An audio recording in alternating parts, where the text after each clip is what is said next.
me, in me. Sometimes all our enemies do is this: persuade us they are there when they are not. After doing the math, who actually remains? That's easy. You and your enemy. Now at this point, who persuaded whom might be a good question to ask. If I were you, am I not? Part 1. Introduction. The Shadow Duel. This fragment is a psychological hall of mirrors, a short that opens as a whispered meditation and closes like a loaded question you can't unask. It's not merely a play of logic or identity. It is a descent into the core of what we mean when we say enemy, and a confrontation with the foundational architecture of self-opposition. This piece examines paranoia, projection, solipsism, and the strange symmetry of internal warfare. But more than that, it raises a chilling possibility that many of our enemies may be nothing but self-perpetuating apparitions, that they are not there, never were, and yet still fight us, still win, still remain. Why? Because we kept them, we animated them, and because they convinced us that they were real, even when they weren't. And what happens once the illusion is exposed? Nothing disappears, not right away. Instead, we find ourselves locked in a quieter, more dangerous conflict, not with them, but with the idea that they are us. This fragment is about that conflict, the quiet one, the recursive one, the one that doesn't make headlines, but makes ruins. Part 2. Line-by-line analysis. Sometimes all our enemies do is this: persuade us they are there when they are not. There's a philosophical elegance in the simplicity of this claim. It's not the accusation of an attack, but of a con. The enemy here does not shoot, stab, invade, or poison. The enemy whispers, suggests, implies, persuades. What is persuasion but a consensual hallucination? To persuade you that I am your enemy is not to kill you, but to kill your peace. To persuade you that I am there, as threat, as watcher, as opponent, is to take up space in your psyche that you then protect, monitor, respond to, even if I never actually show up. This is not just paranoia, it's the ontological corruption of perception itself. It reframes the category of enemy from an external being to a self-inflicted possession. Once you believe the enemy is there, the enemy is there. In your vigilance, your countermeasures, your withdrawal from joy, the belief is the attack. We are reminded of the psychological idea of introjection when you swallow the enemy whole, when you take in the fear, the threat, the voice of opposition, and make it yours. A mother's criticism becomes a child's inner voice. A schoolyard bully's insult becomes a life-defining mantra. The line also evokes the notion of phantom presence, a phenomenon known in trauma psychology, where an abuser or threat lingers in memory and behavior long after it's gone. The body responds to shadows as if they were weapons. Persuade us they are there when they are not. That's not an enemy. That's a virus. And worse, it's contagious. After doing the math, who actually remains? That's easy. You and your enemy. Now we enter the logical trap. After doing the math, this is the sleight of hand. The author has already told us that the enemy may not be real, but now they invite us to do the math. This implies a rational, grounded audit, but the punchline is deceptive. Even after the numbers are crunched, we're told the enemy remains. You and your enemy. Wait. How? This is a psychological equivalency trap. It tempts us to believe the math is sound, that reality has been processed through a reasonable filter, but the result it yields, you and your enemy, is suspiciously exactly what the illusion wanted. We're caught in a confirmation loop. Let's pause. If the enemy is only there because they persuaded us to believe they were there, and we then do the math and conclude they're still there, then the persuasion has succeeded even after exposure. This is recursive magic. In terms of logic puzzles, this is a self-validating premise. It's like saying, the only reason I think I have an enemy is because I think I have an enemy, and then pretending you've solved something. But you haven't. You've just tightened the noose. So what's left? You and a mirror, and something inside that mirror looking back at you. Now, at this point, who persuaded whom might be a good question to ask.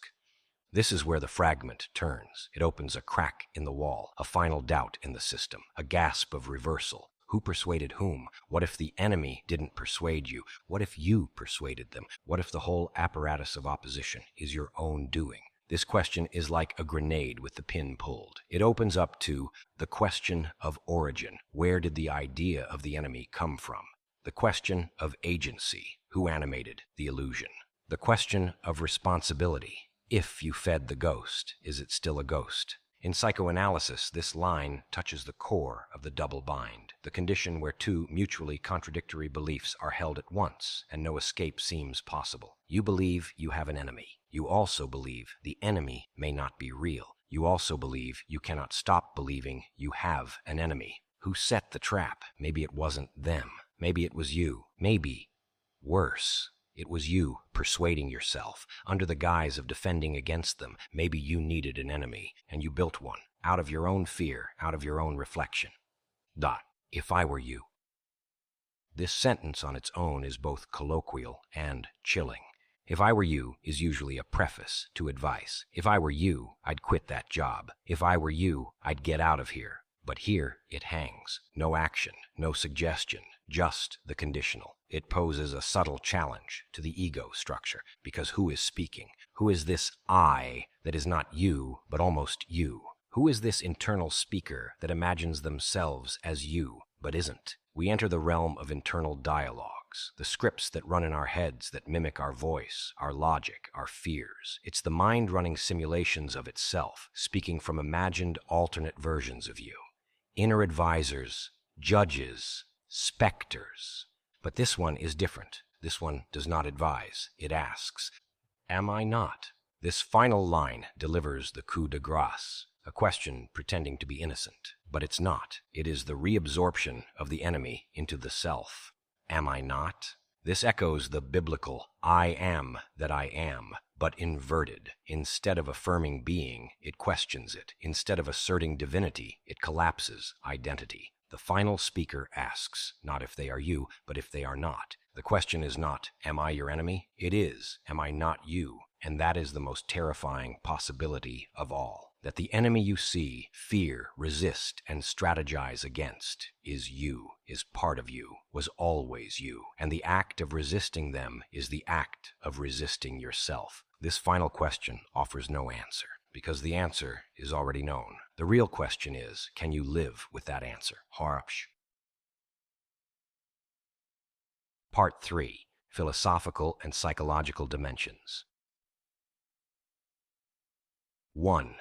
Solipsism and the multiplication of selves. The entire structure of the fragment depends on the creation of internal doubles. The narrator splits, then splits again. There is you and your enemy, but there is also the one who says, if I were you, and then the one who dares to ask, am I not? This is the internal multiplication of selfhood, a common feature of both schizophrenia and contemplative mysticism. You are never just one thing. You are the speaker, the questioner, the accused, the doubter. The me in me. The more you try to isolate the enemy, the more you create, and suddenly you are outnumbered by your own face. 2. The false math of oppositional thinking. The phrase, after doing the math, is a formal invocation of reason, but what it reveals is an emotional equation. This is not arithmetic. It is theology disguised as logic. In conflict theory, enemies often persist not because of reality, but because of the frame. You define yourself against the other. You don't know who you are unless they exist. So even once exposed as imaginary, the enemy cannot be deleted because their absence deletes you. This is the paradox. The enemy who isn't real but cannot be lost. And that's the hook. 3. Trauma, echo, and the enemy loop. In trauma recovery work, one of the cruelest truths is that abusers can live on long after they're gone. Not through memory, but through mimicry. The abused person adopts the voice of the aggressor, the warnings, the terror. They become the enforcer of the rules they once resisted. This short lives in that world. The real harm is not the enemy, but the inner persuasion, the scar that speaks. Part 4. Structural Observations. 1. Tight loop construction. The short is constructed as a closed circuit. It begins with enemies who may not be there, and ends with a question that erases the boundary between self and enemy. The entire narrative folds back on itself. Enemy, maybe not real. You remain with the enemy. Who persuaded whom? I might be you. Am I not? It is not circular. It is spiral, a deepening recursion. Each line collapses the last. Second, rhythmic breakdown. Line 1, long sentence, calm tone, introduces illusion. Line 2, 2 questions, 1 answer, casual, confident. Line 3, a pivot, begins doubt. Line 4, short, echoic, a breath intake. Line 5, the dagger. The structure moves from statement, to question, to conditional, to self-dissolution. That's not storytelling. That's invocation. Part 5. Implications and applications. 1. For the individual. This short is not just for reading, it's a diagnostic. You ask yourself, who are my enemies? Where are they? How do I know? What if I made them? What if I need them? If you take this short seriously, you come out altered. Because once the doubt enters, it doesn't leave. Yuck. Second, for society. At a collective level, this fragment is a terrifying blueprint for propaganda, paranoia, and political manipulation. Convince the people the enemy is there. They will do the rest, even when you disappear, even when they're alone. Especially then, the enemy, once installed in the mind, is eternal, unless you dare to ask, am I not? But most people won't, because asking that requires killing a god. Warner. 3. For the writer, the mirror maker, this fragment is a mirror. It does not impose meaning. It reflects. Every reader will walk away seeing someone different in that final I. Some will see a trickster, some will see God. Some will see a wound, some will see themselves. Each reader leaves with a fingerprint on the glass. Conclusion. The last double. There is a moment in certain kinds of fevered introspection, monastic isolation, dissociative states, madness, or revelation, when the boundaries between I and you melt, when what you thought was an adversary turns out to be your own thought wearing a mask. My me in me is written from that moment, and perhaps to that moment. It is not a warning, it is not advice, it is not even confession. It is the sound of one mirror speaking to another, and waiting to see who blinks first.